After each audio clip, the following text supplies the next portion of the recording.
In my previous video I explained how I saved almost 20,000 for my first home deposit, but having deposit doesn't automatically mean you should buy. There are good reasons why to buy, there are good reasons why to rent. So let me make a case for the renting first, then for the buying. Not as investment expert, but just practical reasons why either one of them can make sense.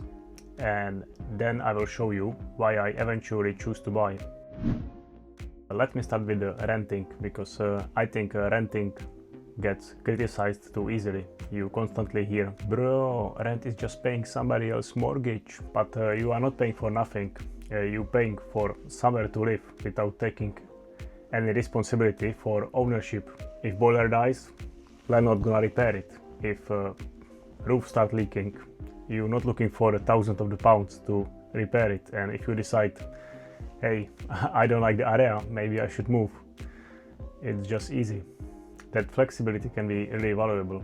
Maybe you're still changing jobs, or maybe you are not sure which city you want to live in, or maybe you're planning to move abroad, or maybe buying would use basically every pound you saved. In those situations, renting can make a lot of sense, and renting can also be simply cheaper, especially if you are happy to share. And that was my situation for years. I was paying £600 per month with bills included, and financially it made a lot of sense. And honestly, it's probably one of the reasons why I was able to save for my deposit that fast. So I don't agree with the idea that renting is automatically wasting the money. It worked perfectly for me. Problem came when that what I wanted just starting to change. I didn't want just a room anymore. I want my own place. And suddenly the comparison looked completely different. Now let's make a case for the buying. The biggest difference is you gradually building ownership in something. Your mortgage isn't going all in the equity, especially in the beginning. A lot of it is interest, but part of your payments reduce what you owe. And if you stay long enough and keep paying it down, eventually you can own the property outright. Buying also gives you more control over the place where you live. You are not waiting for landlord to tell you they are selling, and you are not also guessing what the rent's gonna be next year. And if you want to stay somewhere long term, this stability can give you good reason for the buy. Renting isn't getting exactly cheaper either. Average price rent across the UK reached 1,388 in the month of June 2026, and in Dartford, across all the properties, average rent was 1,566.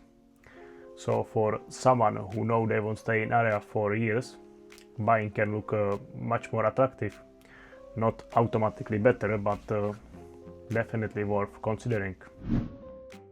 This is probably where whole rent versus buying argument get oversimplified.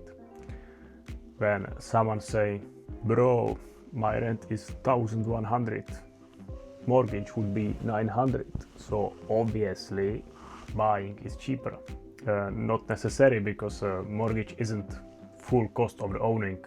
You got maintenance, repair, insurance, service charge if it's flat, legal costs when you're buying, and eventually something expensive is going to break.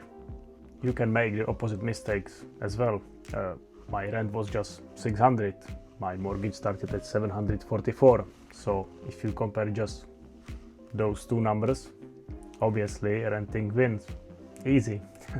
Except 600 gave me a room in the share house. 744 gave me my own flat. Those are two different things. So better comparison would be, what would it cost me to rent something what I'm planning to buy? According to ONS, average rent for one bedroom flat in Dartford costs £1,086 per month, which sounds okay until you actually open the right move. At the moment, good luck trying to find something around that price. When I checked, most of the one bedroom flats I could actually see was around 1100, 1200, 1300 and more. So that's why I don't think comparing my old 600 pounds room with my mortgage tell you very much. I had to compare the kind of life I actually wanted. Once I look at it that way, buying started to make more sense for me. I already live in the Dart for 4 years. I knew the area. My work is 15 minutes away. Station, town center, shops, parks, they are all close. So I wasn't buying somewhere I barely knew just because I saw some cheap property online. I already knew that the location would work for my life. I would prefer a house in the long term, but houses around Dartford that I actually wanted were too expensive for me to buy on my own. And I know I could move far away and get more for my money, but I'm just adding a longer commute. So more petrol, more mileage, and more sitting in the car every week. So that's why I'm coming back to this. I rather have flat in the location that I actually want, rather than better property somewhere that make my rest of the life worse. And then opportunity itself make a decision even easier. I already knew the owner to the friend, and I knew she might sell eventually. So when she decided to sell, I already have a deposit ready. So we agreed on the price. There was nothing like a bidding war. So I take few days and went everything I could think of. Could I afford a mortgage? How much would I left afterwards? Were there any service charges? Did the property need any work, or is it ready to move in? Did I actually want to stay here? And after going through it, I couldn't find good reason not to do it. Flat was ready to move into. It had allocated parking. Location worked. Lease has been recently extended, and I wasn't using every penny just to complete the purchase. So I went for it. And looking back now, I think I make a right decision. If I was making decision again, I wouldn't start with some complicated formula. I would just think about 3 simple things. And I don't just mean, will the bank lend me the money? I mean, what's happened if boiler needs replacing, or if I lose my job after a couple of months? What's happened when the fixed mortgage ends and rate is higher? How much money will you have left after buying the property, solicitor, moving costs?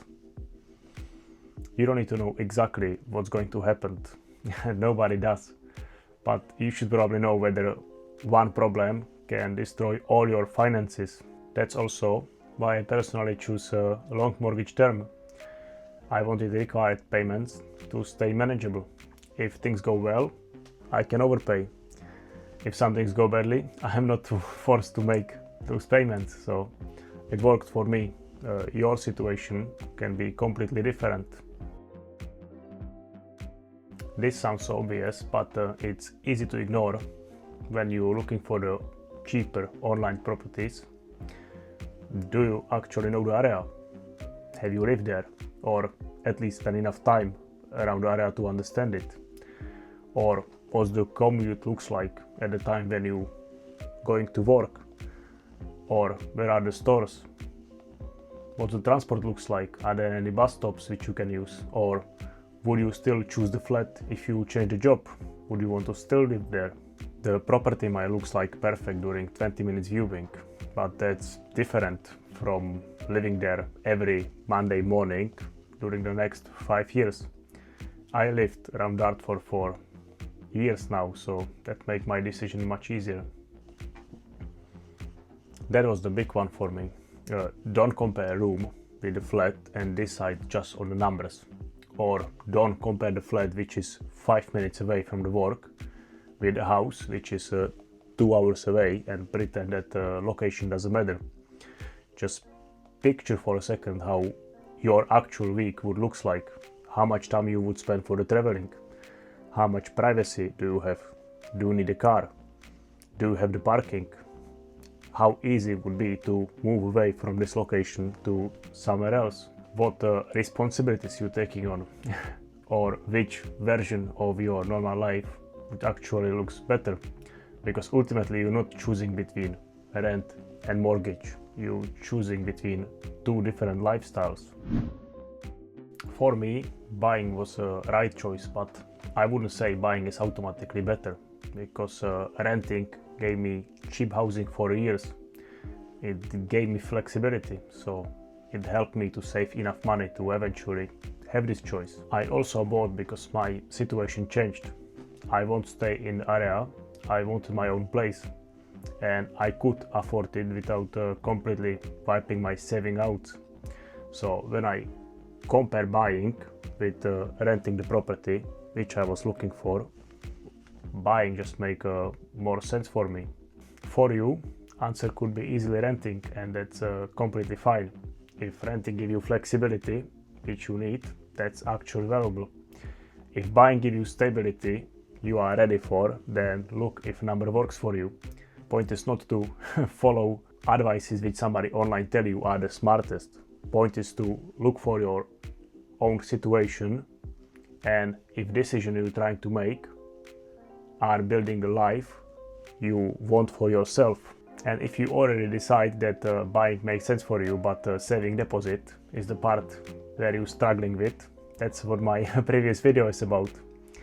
I explain the habits I used for saving for my first deposit, which was 19,500. So I will leave the video here and I will see you there.